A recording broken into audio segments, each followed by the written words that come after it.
sandali na lang, makakapiling na po natin ang Santo Papa, si Pope Francis. Mercy and compassion, yan po ang tema ng kanyang pagbisita sa atin.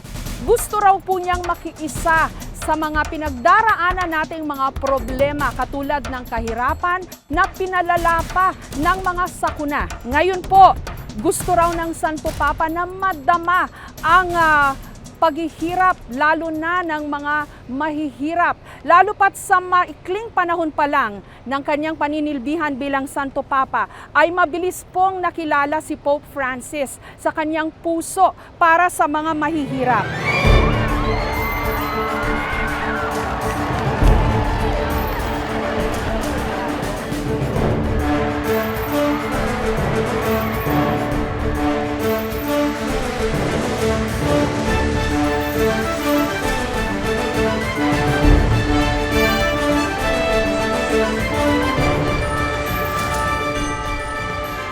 Ako po si Mark Angelo Valveros, 10 taong gulang. Masaya po ako kasi po nayakap ko na po siya. Ako si Lani Ortilio, 9 na taong gulang. Ano yung pangarap mo na sinabi mo kanina? Makapagtapos po ng pag-aaral, pati po yung nanay tatay ko po, yung ate kuya ko po, pati po yung tita ko po nag-aalaga sa amin ng magkakapatid. Sana po matulungan na sa mabuting kalagayan po sila. Sana po mabasbasan po din sila ng Papa. Sana po, bumalik na sa amin si Mama. Tapos, yung sinabi ko kay Pope, pray to, Philippines people.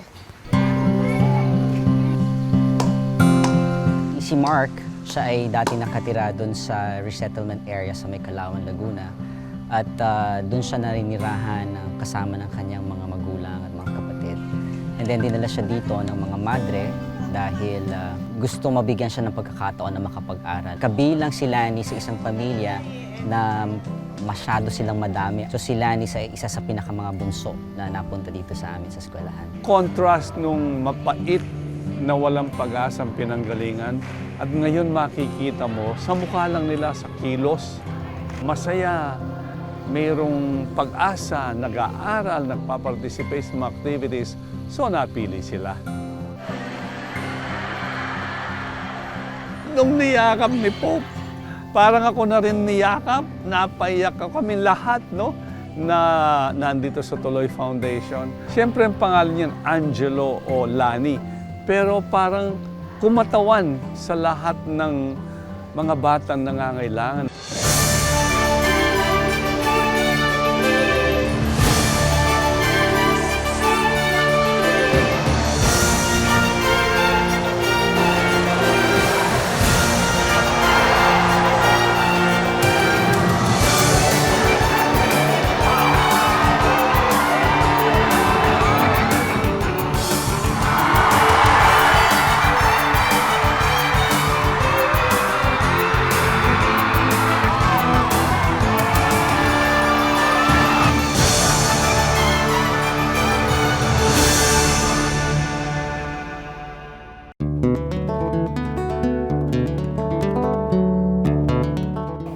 Si Jan Alvin Atis, 10 taong gulang. Sa EDSA ko, tinutulungan ko magulang ko pag may lalabas ng motor, inano ko yung pera para may pambili din kami ng pagkain namin. Sinulat ko, dito sa tuloy ng Kawata po Francis, sana po, dito po sa tuloy ng kabataan, sana po matulungan niyo po kami.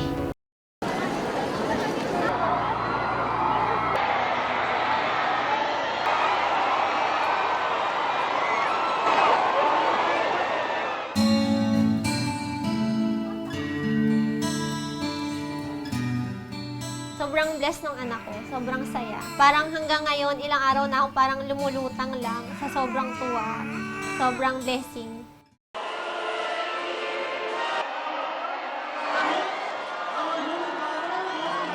Pero nabasa namin na si Pope Francis, isa lang yung lung. So, nung bata siya, inoperahan rin siya, tinanggal yung lung niya. So, sabi namin, nalaman namin dadating siya. Sana ma-bless si Brandon. So, sumulat ako ng letter. Prayer ko lang was, if it's meant to happen, it will happen. Napakaganda po ng homily o sermon ni Pope Francis. Sabi ho niya, alam nyo, galing ho ito sa puso ko. Wala akong pwede nang sabihin sa inyo, kundi damayan kayo at sabihin na alam ni Hesukristo kung ano ang inyong pinagdaraanan,